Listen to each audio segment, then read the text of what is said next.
सब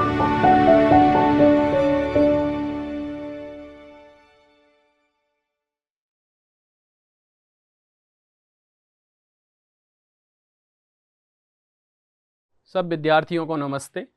हमारा नाम है पीयूष जैन और हम सहायक प्राध्यापक हैं हिंदी के शासकीय स्नातकोत्तर महाविद्यालय रहली में। आज हम पढ़ हैं द्विवेदी युगीन प्रमुख कवि काव्य, उनकी समीक्षा और व्याख्या। इनको हम 4 भागों में डिवाइड करके पढ़ें। सबसे पहले तो द्विवेदी युग और की प्रमुख प्रवृत्तियाँ समझें। उसके बाद द्विवेदी युग की जो प्रमुख 2 विचारधाराएँ हैं, यानी अनुशासनबद्ध विचारधारा और स्वच्छंदवादी विचारधारा, इनके बारे में पढ़ें। एक के बाद पढ़ें अनुशासनवादी कवि और उनके काव्य, फिर पढ़ें स्वच्छंदतावादी कवि और उनके काव्य। तो चलो शुरू करते हैं। द्विवेदी युग केत काय हों, कौन से काल को द्विवेदी युग केत हैं? द्विवेदी युग को अगर काल देखो जाए तो 1900 ईस्वी से लेकर 1920 ईस्वी तक को जो काल है वो द्विवेदी युग कहलाता है। और हिंदी साहित्य को सबसे महत्वपूर्ण पड़ाव है जिसमें कविता श्रृंगारिक घेरे से निकल के खड़ी बोली के व्यवहारिक और राष्ट्रीय धरातल पे खड़ी हो गई। आचार्य महावीर प्रसाद द्विवेदी के नाम पे ये काल को नाम द्विवेदी युग पढ़ो। अब महावीर प्रसाद द्विवेदी ने ही सरस्वती पत्रिका को प्रकाशन करो तो, और फिर यही के माध्यम से कवि कर्म संस्कारित भी भाव तो, यानी व्याकरण में शुद्धि भी आ गई थी और कविता कैसे लिखी जानी चाहिए, कौन विषयों पे लिखी जानी चाहिए थी, ये पे बात भई। एक हो दूसरी भाषा में जागरण सुधार काल भी कई सारे लोगों ने कही है, यानी द्विवेदी काल को, द्विवेदी युग को। अगर हम प्रमुख विशेषताएं देखें द्विवेदी युग की, तो सबसे पहले भावगत विशेषताएं देखते हैं, फिर शिल्पगत विशेषताएं देखते हैं। तो भावगत विशेषताएं हैं समाज के नए प्रतिमानों की स्थापना इसमें हुई। समाज के नए प्रतिमान मतलब जो वर्तमान समय पे जो नई नई बातें आज जा रही हैं उनको स्वीकार करने वाली बातें। ऐसे एक काल के कवियों ने कही है, प्राचीन बातें ही भली हैं, यह विचार अलीक है, जैसी अवस्था हो जहां वैसी व्यवस्था ठीक है। एक के बाद दूसरी विशेषता है साहित्य के उद्देश्य पे बल।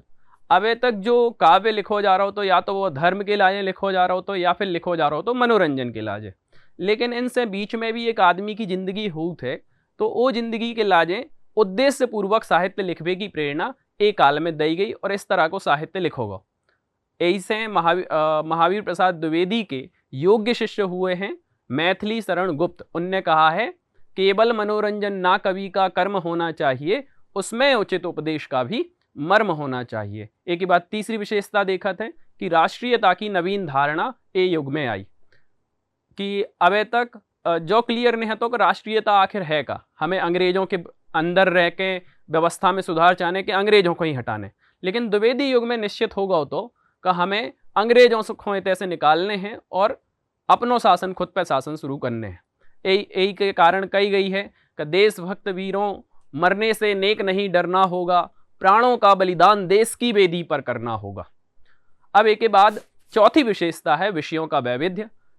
एक काल में प्रत्येक चीज पे कविता लिखी जाने लगी थी। अबे तक एक के पहले जो कविता लिखी जाती या साहित्य लिखो जात तो वो या तो राजाओं पे होत तो या पशुओं पे होत तो। मनुष्य इस साहित्य का अथवा कविता को विषय नहीं है तो यही से महावीर प्रसाद द्विवेदी ने कही कि कविता का विषय मनोरंजक एवं उपदेशपरक होना चाहिए।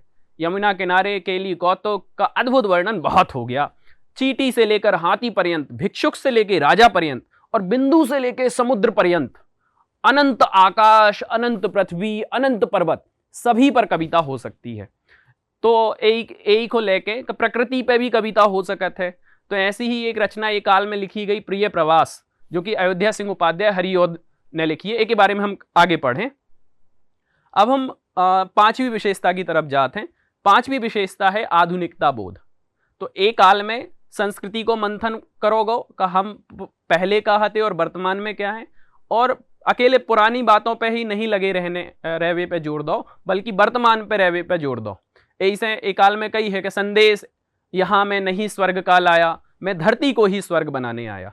साथ में स्त्री के प्रति सम्मान और करुणा भाव, जो आधुनिकता बोध के भाव माने जाते हैं, वो भी इस काल में दिखते हैं। इसलिए कवि ने लिखा है, अबला जीवन हाय तुम्हारी यही कहानी, आंचल में है दूध आंखों में पानी। एक के बाद हम भावगत विशेषता हो गई हैं। अब हम पढ़ते हैं शिल्पगत विशेषताएं। तो सबसे पहली शिल्पगत विशेषताएं है भाषा, दूसरी शिल्पगत विशेषता है छंद, और तीसरी विशेषता है आपकी इतिवृत्तात्मकता। तो सबसे पहली विशेषता जो भाषा हती, एक के पहले भारतेंदु के काल में दो प्रकार की भाषाएं चल रही थी।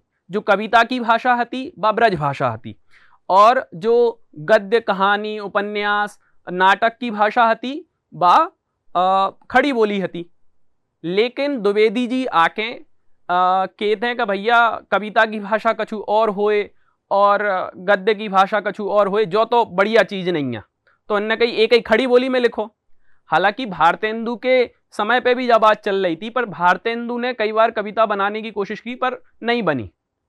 उनने कहा भी है, भारतेंदु ने कहा मैंने कई बार परिश्रम किया कि खड़ी बोली में कविता बनाऊं, कुछ कविता बनाऊं, पर कविता मेरे चित्तानुसार नहीं बनी। इससे यह निश्चय होता है कि ब्रजभाषा में ही कविता करना उत्तम होता है। लेकिन जब बात तो ठीक है नहीं, आपसे कविता नहीं बनी अगर खड़ी बोली में, तो जो थोड़ी बोली में थोड़ी दिक्कत है, या फिर वो भाषा में दिक्कत थोड़ी है कि आप कविता वो भाषा में नहीं लिख पा रहे। वह तो आपकी दिक्कत है कि आपको वे शब्द समझ में नहीं आ रहे, या फिर आपको वह भाषा कविता के लाए समझ में नहीं आ रही है। कैसे एक बाद में सिद्ध भी वही खड़ी बोली में भी कविता बहुत बढ़िया तरीके से लिखी जा सकत है। जैसे कामायनी जो आज को महाकाव्य समझो जाता है, बहुत बड़ो महाकाव्य समझो जाता है, वो खड़ी बोली में है। प्रिय प्रवास खड़ी बोली में है, और भी ऐसे कई सारे आत्मजयी जैसी कविताएं, बहुत सारी लंबी कविताएं, बात की तुलसीदास वगैरह जो कविताएं लिखी गई वे सब खड़ी बोली में लिखी गई और बड़ी प्रसिद्ध भी भई और लोगों को समझ में भी आई। तो जब भाषा को जो द्वैतपनो है वो खत्म होगा। अब दूसरी बात है कि छंद और काव्य रूप बदल गए। अब तक जो छंद इस्तेमाल होते वे मध्यकालीन छंद होते, पर ए टाइम पे हरिगीतिका और दोहा छंद की प्रमुखता हो गई। दूसरे में देखें तो काव्य रूप को भी अगर देखें तो मुक्तक काव्य के स्थान पे प्रबंध काव्य लिखे गए एक काल में, जैसे साकेत हो गया, जैसे आपको प्रिय प्रवास ही होगा। चलो अब तीसरी और महत्वपूर्ण विशेषता पे हम बात करते हैं, वह है इतिवृत्तात्मकता। अब जो इतिवृत्तात्मकता का है, इतिवृत्तात्मक मतलब सीधे सीधे बात कहने, यानी अभिधात्मक तरीके से कोई काव्य लिखो जावो ओखो इतिवृत्तात्मकता कहते हैं। और जो दोष एक काल पे लगाओ जाते हैं, बड़े सीधे सीधे तरीके से बात करी जाते हैं, काव्य सौंदर्य पे कछु ध्यान ही नहीं दो। लेकिन ध्यान दो है कैसे आधुनिकता जो भारतेंदु के काल में प्रारंभ भई थी, ए युग में वो आधुनिकता पे तार्किकता और गंभीरता जुड़ गई। का शुरुआत भई थी भारतेंदु युग में, पर पूर्णता हुई और थोड़ी सी उसमें विकास भाव वो भाव आपको द्विवेदी युग में। अब हम कैसे इमें क्लियर स्पष्ट संदेश दो इतिवृत्तात्मकता कैसे है, जहां हम पहले बता देते हैं कि सीधे सीधे भाषा में कैसे काव्य लिखो जाते हैं। कवि ने लिखो है कि केवल मनोरंजन ना कवि का कर्म होना चाहिए, उसमें उचित उपदेश का भी मर्म होना चाहिए। यानी मनोरंजन, ये तो सीधी सीधी भाषा में, आप कैसे भी अगर इसको आप पंक्ति में भी लिख देंगे तो भी ये नॉर्मल कहलाएगी, नॉर्मल गद्य कहलाएगी। गद्य या पद्य दो ही में एक ही तरीके से लिखने को क्या मतलब है। अगर कविता है तो थोड़ो ऐसे होते शब्द करने पड़े, तभी तो मजा है कविता को।